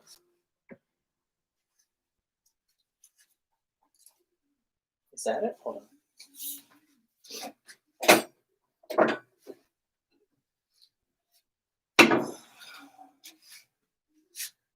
No, there's this. This is a Wetterlings. Oh, I think I sold my first restore job. Point made. I have a ton of axes here, and some of these are not ever going to be used. Like a lot of them, the thing is, okay, the thing is, a lot of them are just waiting to be restored, right? I have this, I have a handle for it over there, and I'm gonna work with this. There's a bunch of them like that, you know. Here's another one. This is a full-on hatchet size, and I want to save this handle. It's a little, it moves, but I want to see if I can redo that resin at the top. I want to see if I can redo this axe exactly the same way. Maybe even not taking off all the, I kind of want to take off the varnish, but like I want to see if I can redo this exactly the same way so it looks the same. Like an old, I think this is a Hulse. Yeah, this is a Hulse, right? Get rid of the mushrooming, right? So I obviously can't keep all the paint, but I want to see if I can keep as much of it as possible. I don't know if that is going to be possible. I'm pretty sure I can salvage this handle, but I'm going to have to fill in the top with something because it's not going to come proud, and I don't have a whole lot of room to work with down here. So okay, I got a bunch of axes, but they're actually projects, right? That's something I enjoy doing. Yeah, all those get used. What I got over there is my small forest axe, 2 Scandinavian forest axes. Obviously, one is for Camille. My large carving axe, my Kaltoff carving axe, which hasn't been used yet because I haven't done a video on it yet. That little guy, and the council tool over there, which I'm using as my only axe this season, just to give it its its full attention. But if there's like a bunch of cooking stuff that I'm never going to use, maybe I can just give it to somebody or sell it on or whatever. Speaking of things I'll never use, this came with my leather kit, and you guys will notice that I didn't use this wheel to mark my stitching holes. I'm never going to, and this I'm not going to give to anyone either, because I don't know if you can see it, but see that guy right there? It's way longer than the others, and they're all different lengths. Well, they're not all, but a lot of them are different lengths. Like there's a short, this is a piece of garbage. You can't, there's the thing, you can't get equal stitching holes if they're not all the same length. In fact, let's make a decision on that. So I was thinking of getting another one just to mark. I'm not entirely sure how I'm going to do my stitching holes. Some people I know use a use a variant on that. That's actually good, to mark the holes, and then they use like a pillar drill, drill press. Other people do what I did, right? They go through with the forks. I only went through the front on that sheath, and then I went through the rest of the way with a scratch awl. I haven't done enough leather work to really decide which way I want to go on that. I want to catch up on what people are saying. Hey, Black Dog, how's it going? You have to char with the lens, then use it to ignite, or use a better natural tinter. Oh, maybe. You knew it was a Mora, yeah. Creative redundancy. You still have this 50-year-old Mora. Creative redundancy says, I still have a 50-year-old Mora, real old school HC version. I would love to see that, Creative. Send me a photo. I would love to. I love it when someone's been using a knife for decades, or they have like maybe their dad's old knife, and it's so obvious that this thing's been used and loved for decades. I love that. Black Dog says, I bet I have 2 or 3 beater knives in your work truck, 2 Moras on your shop workbench. that are abused beyond imagine for very specific jobs. Absolutely, man. That's what they're made for. You started giving youth appropriate sized knives and axes that are in your garage. Oh, I see. Yeah, yeah. You're giving them to the kids and stuff. Yeah, absolutely. Around here, you tend to get in trouble if you start passing out knives. Uh, but I mean, I've got a daughter who I don't know. She's not into.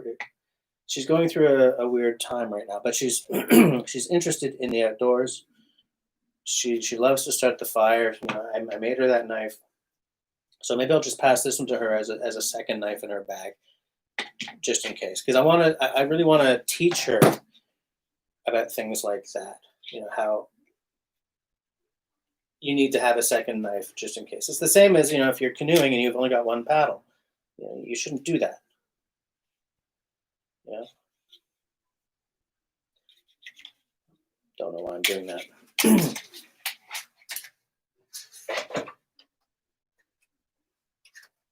But yeah, I like your idea of just giving stuff to kids who need tools. I like that, Black Dog. That's a really good.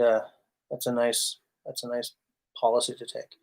Planning on picking up a spare zebra pot to give your buddy's grandkids. They're 8 to 11 and love the bushcraft outdoors. I want to pick up a zebra pot as well. Once I'm playing music again, so I have play money again. I've wanted one for a long time, and it's not because I'm not happy with my Morris pot. There's one problem with that Morris pot actually. There are two problems with that Morris pot actually. One, I've said in videos before, I wish it was graduated inside. Quarter liter, whatever, 250 mil, 500 mil liter, whatever the hell the imperial is on the other side, right? I wish it was that, and it's easy to do, right? You stamp it in from the outside. A lot of companies do it, and the other thing is they don't make it anymore. Every now and again, I get someone ask me about that pot. Where do you get it? They used to come from Three Dog Night, Four Dog Stove Company, something with 3 or 4 dogs in it. I think it's the Four Dog Stove Company. We're just going to say that that's it. I mean, just look up Morris pot dog. They're the ones who used to make it, and they don't anymore. But Pathfinder school thing, Dave Canterbury's online shop, they do a version of that now. And if I had the money, I'd pick up one of those to do a compare and contrast. This is the 1.1 liter or 1 point. It's the smaller of the two. So I'd pick up the Dave Canterbury one and do a little compare and contrast. I think that would be a cool video. But someday, ditching. And so the fact that when someone asks me about that pot, I can't say, "Oh yeah, you can get it here," means that as a YouTuber, I have trouble with that pot. I kind of don't want to use it very often, right? Because if someone asks me about the gear I have, the last thing I want to tell them is you can't have it. eBay it. That really sort of it hurts to have to say that to someone because my channel is all about accessibility. It's all about accessibility. I don't use I don't use the Ramir's knife because it's out of the price range of most people who would be watching my videos. I don't. And look, it would hurt me to spend that money as well. But I do buy a lot of my bush stuff specifically for the channel. I have 3 buck saws. I have 3 buck saws because I want to do a video, like a roundup of the 3 Canadian-made buck saws that I have. None of them are non-affordable. Look, they're all under $200. The Boreal is under $100 if you just buy the saw. When I bought the wooden ones, they were about 150. They're more expensive than that now. I don't know if they're both, but it's still within the realm of possibility for someone to say, okay, I'll just save up an extra week and buy a nice buck saw. Because if you're north of the border, it comes out to the same price as if you bought the Adventure Sworn one, if he ever has stock. Wooden buck saws all come in around the same price, like around the $100 US, a little north, or up to around 100 to 200 Canadian. So if you're in the market for a wooden bucksaw, none of these are outside of your ability to buy, or mine. Planning on, they come over and start campfires back in our woods. I remember being that age. Yeah, that's nice, man. I like that. You'll be slipping out at the top of the hour. Less can't and can and more can. Yeah, that's a good point. All right, Black Dog and Creative Redundancy are no Creative Redundancy is around for another minute. But yeah, thanks for hanging out with me, you guys. I just I missed the Tuesday live stream, and I miss it when I miss it. You know what I'm saying, right? Um, I wanted to get back on and talk to you guys. We're hopefully back to the Tuesday nights this upcoming week. This is the little. I don't know. Is this a Maxpedition? Yeah, this is a little Maxpedition pouch that the fire kit that I won from Tank Tracks came in. Nice little pack. Nice little pack. Again, I'm not sure what I'm going to do with it. I may just, what? I may have to get back into using this as my fire kit pack because it's very, very usable, right? Boom. I don't like to have too much stuff around my waist, but I think I could work out some way to stick it onto my pack as well. Where the heck did I put onto my pack as well? Which reminds me, I should put this back where it needs to be.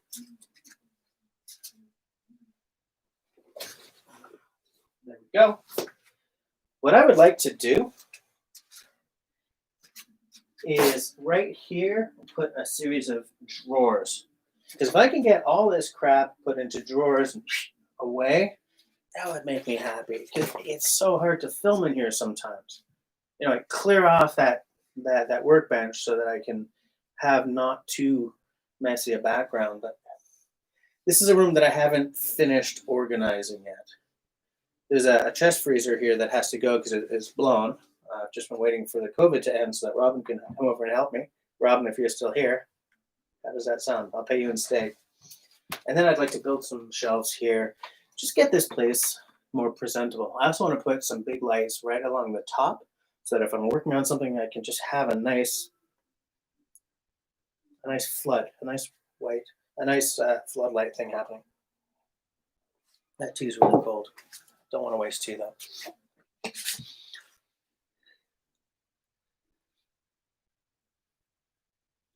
All right, everyone say bye to Creative Redundancy. Everyone who's still here.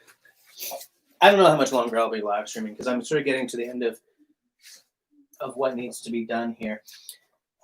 The reason I have this box of stuff is because I had made a first aid kit for the missus to keep in her car. It's very safety minded. And she accidentally, we were cleaning it while she was cleaning out her car and accidentally left it out in the rain. And everything got destroyed except the stuff in here. And so it's been sitting here for about, this goes with my redonkulous, what's that pot called? The one with the power thing on the side that's been in a few of my videos. Is this it? BioLite. Man, if I could get this money back, maybe I'll pass it on or sell it on or something. BioLite. Not my best purchase. It may be.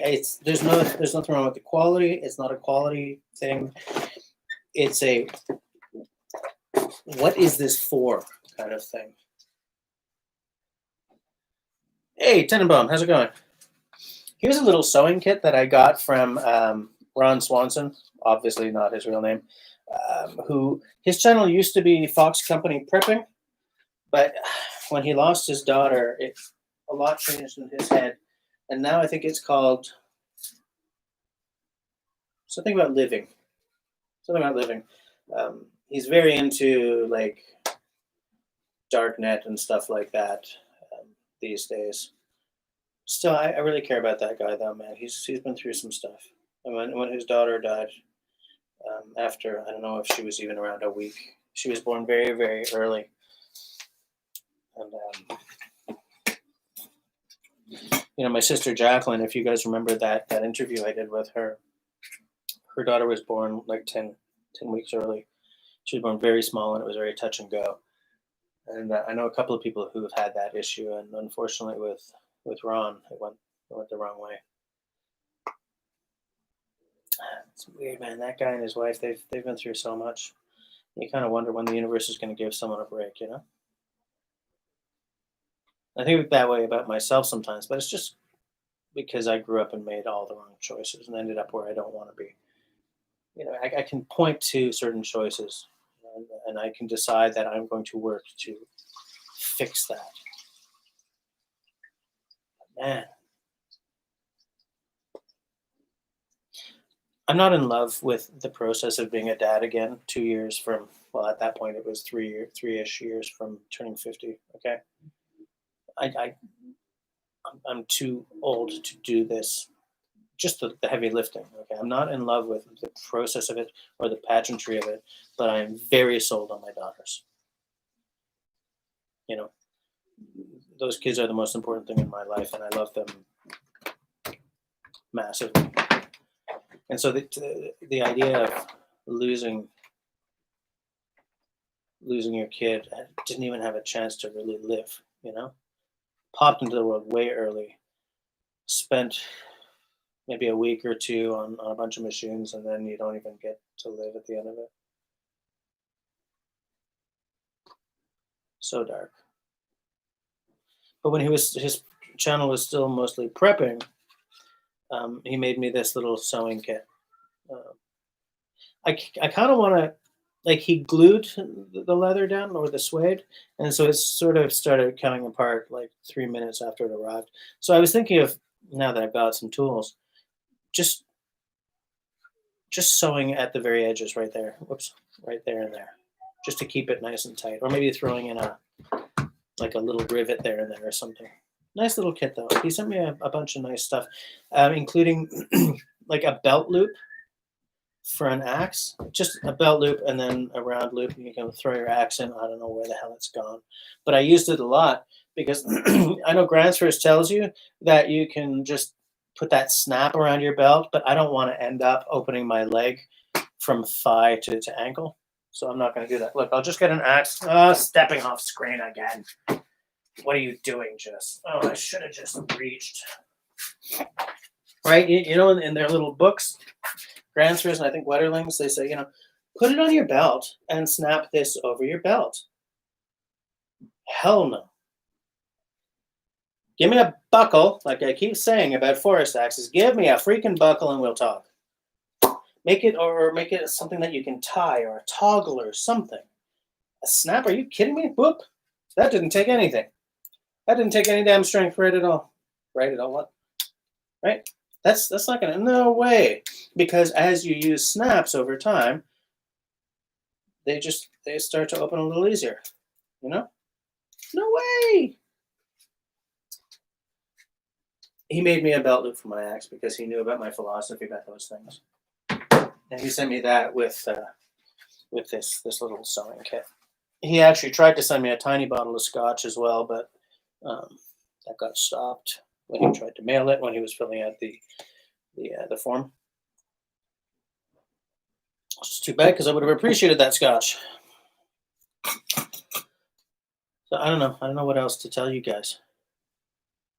Shall I just keep going until we get to the 2 hour mark? We're at an hour and 43. Yeah, we'll keep it going until we hit 2 hours. Oh, hurts. Oh, you guys want to see something cool? This was not cheap, but do you guys know what this is? Anyone who knows, I mean, sound off. So, you know what that is? It's something that I had wanted for a long time, so I'm bloody happy to have it. What do you guys think? Workshop thing rather than bushcraft thing, but I do love workshoppy stuff. And I do love to get the sawdust going. This thing cost me $50, which is way less than buying a new one costs, so it's not that bad a deal. Let me know. Except Robin, if you're still here, don't you let me know, because you know what this is. When I was buying it, I was excitedly texting Robin, "Yo, let me guess what I found!" Bunch of stuff to go to the Eco Center. Zip strips, they go over there on the wall. Oh, that was nice.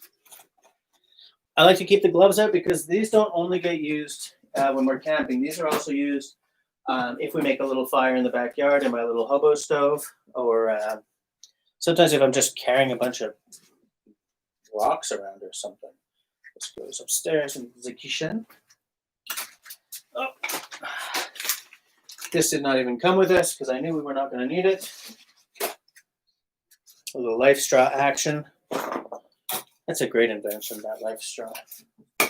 Saving lives and making money. That sounds like the subtitle to a book or a movie, eh? Saving lives and making money. It's about private healthcare in the United States. Was that political? If it was, I'm deeply sorry. If it wasn't, it's funny, right? Fire starter that I'll never use.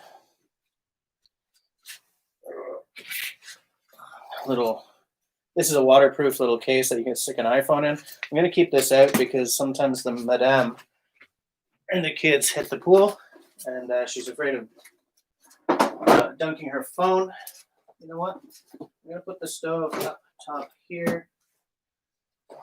I think I said in an earlier video how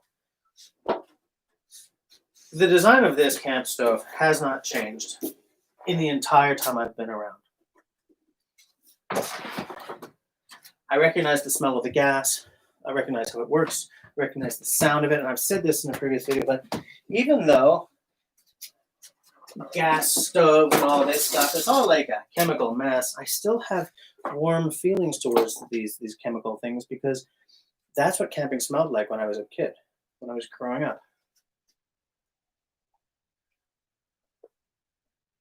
Also, I got it secondhand for like 20 bucks. Ding. Call that a win.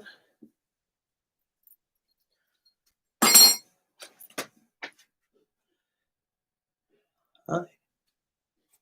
Hamza! How's it going? Comment va, mon ami? Ça fait longtemps. Lakes and Hike says some sort of clamp. No idea what for, though. Yes. I guess Robin's not around. Okay, I'm going to tell you. I'll tell you. This is a saw vise. Okay, what you do is you put your saw in. Hold on, I'll grab a saw.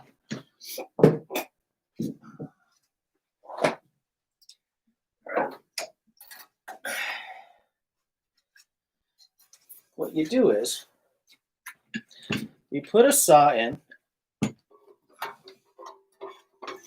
This is supposed to be like clamped to a workbench, okay? So it's a little awkward.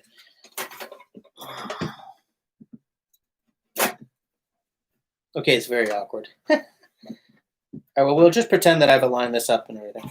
You put your saw in just a little closer, and then you take your saw files and you sharpen up your saw. And you move the saw along. It's supposed to be much closer, but it's too awkward to work with. Because with old saws, you can sharpen them. They're not all like whatever the hardening is on. I've got a couple over there, like those new Stanley or almost all Japanese pull saws, right? You can't resharpen those because of the they're just hardened right at the edge, but they're way too hard. You know, I don't like that, man. I like old stuff because I don't like disposable culture. You guys have heard me blither on about this way too much, so I'm not going to bore you again. But like this, you can't sharpen this. This is a cheapo Stanley plastic handled saw, right? When this is dull, unscrew that, throw away the blade, buy a new one. Disposable culture makes me nuts. In fact, it's even worse on like that Stanley Universal, blah, blah, blah. It drives me nuts, drives me crazy. I don't like buying something that's meant to be thrown away. Jesse, what about Kleenex? Shut up. I actually have a handkerchief. The ick factor is still a little too strong for me, though, on that. Work on that. I must. Man, 60, you're still hanging out with me? Crazy.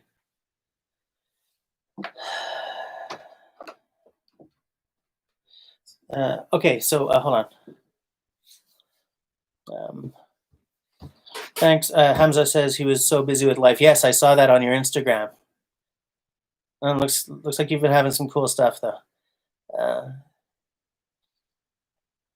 Lakes and hikes. Yeah. Lakes. Those saw vices are not something that you see a lot anymore because, as I said, with modern saws, you can't use them. So they show up in workshops of guys like like Paul Sellers, guys who are into hand tools and vintage stuff. And I'm into hand tools and vintage stuff as well. I do like to have me some modern stuff though, because as I've said before, I have all these old planes that need to be restored, and I'm not good enough to do that just yet. But even if I was, like, I hate having tools where bringing the tool up to snuff by default ends up being stage one of whatever project you want to do, Drives me nuts.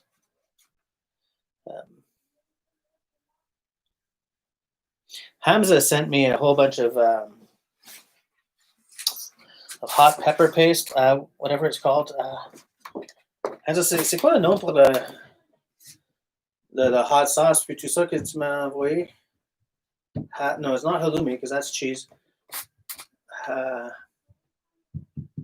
It's like it's an Arab sort of pepper paste.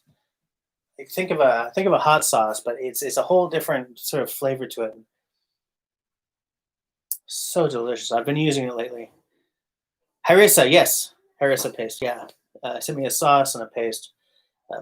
It doesn't work with all the style of cooking we do, and obviously I can't use it when we're doing kids, but when we're doing supper for kids. But I've started sort of putting a little bit on stuff, here and there. It lasts forever, and it's a very interesting and very good sort of heat to it.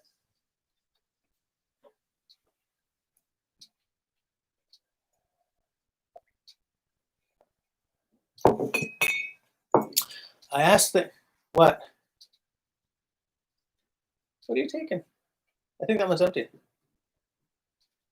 Oh, you want a popsicle? Okay, I'm stepping off screen for a second. Camille wants a popsicle. Popsicle time. You don't have to be silent. Everyone knows who you are. It's your mom who has to be silent. All right, get the axe up. Oh, I don't think I want to open this with an axe. No. While I'm away from screen, you guys talk amongst yourselves. About popsicles. Blue? Not necessarily. Orange? Oh, no, that's for your sister. Okay. I don't. Oh, you want the Welshes? Okay. All right, cool. Welshes. Scissors. You want me to cut it? Oh, my back hurts. Habernoosh. Here you go. Hold on a second here, guys.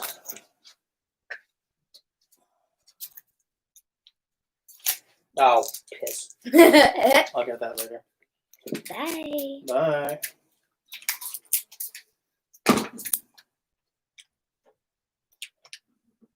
Lakes and Hikes says, be right back.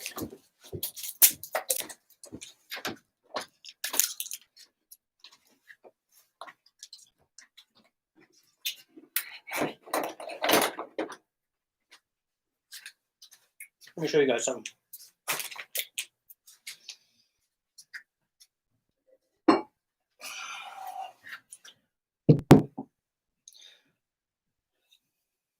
This is what's called a Montreal pattern axe. Oh, it's got an actual. Oh, it's got markings on it. You cannot see. 2 1/4 pounds. I'm gonna go out on a limb and say this is a Haltz. It's a Montreal pattern. It's very close to a Rhineland pattern. That may be two names for the same pattern. I don't know. I seem to have read somewhere that there are slight differences, but this is a Montreal pattern axe. Why it's called a Montreal pattern? I have no idea. This is the handle I had made for it.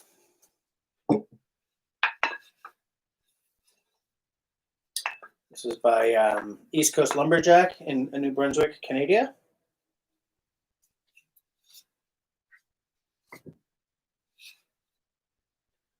This is made of ash. And it's a funny thing, his hickory sticks, he has a machine that it's like a lathe that copies an axe handle, so he can make tons of them. But for the ash ones, he hand makes them for some reason. Can't go wrong, right? Not a lot of run out either, right? I've been meaning to do this project for over a year now. And in fact, I had ordered a handle from him for this, and one for Simon's double blader. But I don't know, we sort of slipped through the cracks. And then I was going to remind him, and then we got COVIDed, so there's no money. But I want to get that handle, and I want to get that handle for Simon. Okay. I don't think he does octagonal handles, before anyone asks. Actually, we're okay because Outdoor Dog was not here. Hey, Lex. Yeah, Tenenbaum says very nice work. Nice work. He's a nice guy too. He's sort of an older gentleman. I get the feeling this is his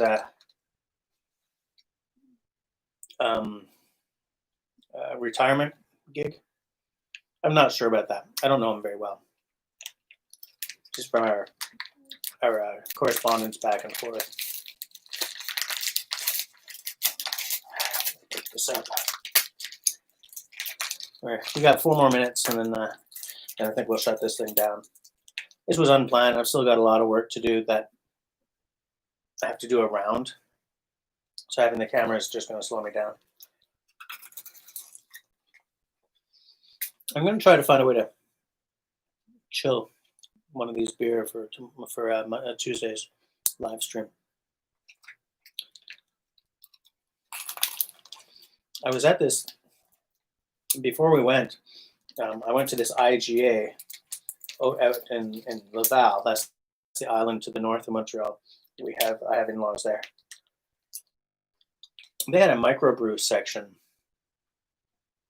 that was a quarter the size of my nearest grocery store. I spent $78 on beer for the camping trip, and ended up not drinking these last 3. Yeah, 3. Didn't drink. The missus didn't drink this bottle of rosé. But anyways, what it means is I've got 3 beer that I've never had for the next few live streams.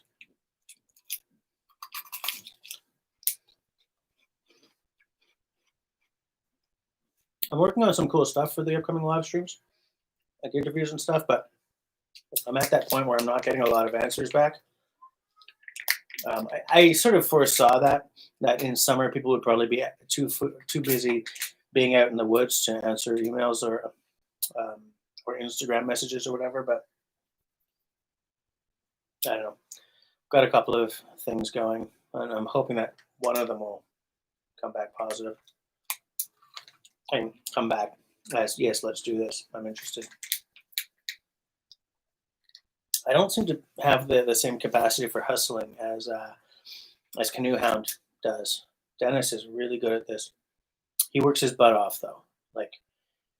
He almost full-time jobs his live streams, which I just don't have the time to do. But I'm working harder at it than I was before,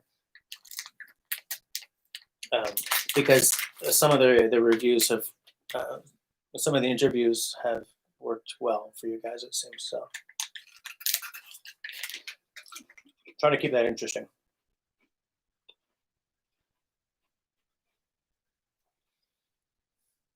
Okay, we're at 30 seconds. So I think we're going to shut this down. This might not have been the most interesting live stream ever, but it was nice of you guys to hang out with me while I was doing what I find to be a drag of a job. which is unpacking after the camping. Tonight I'll take the sleeping bags down off the clothesline, put them away. I put my sleeping bags away unfolded. You know, I don't throw them there. I don't put them in the stuff sacks. I think that they need to just keep the loft up. So I just, you know, I unfold them, unzip them, hang them up that way.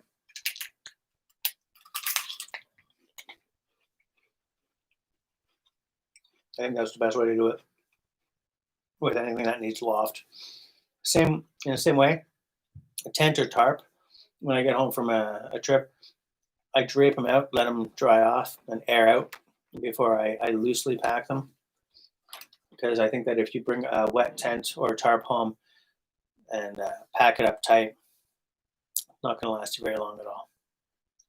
All right, we're at the 2-hour mark, so I'm going to end this. I will, in fact, Tenenbaum says, as with tents, a large, loose cotton bag is ideal. That way they're not compressed and can breathe. Absolutely. Absolutely, yeah. Which is what I have for that tent that you gave me. I've got this big cotton bag. I don't remember where I got it. It's a drawstring bag, and it's a very thin, loose weave cotton. So that's what I keep the tent in. So thanks for hanging out with me, the 5 of you who are left. I will see you guys hopefully Tuesday night at the usual time. And everybody, until I see you next, stay healthy, stay safe, and stay sane. See you guys later.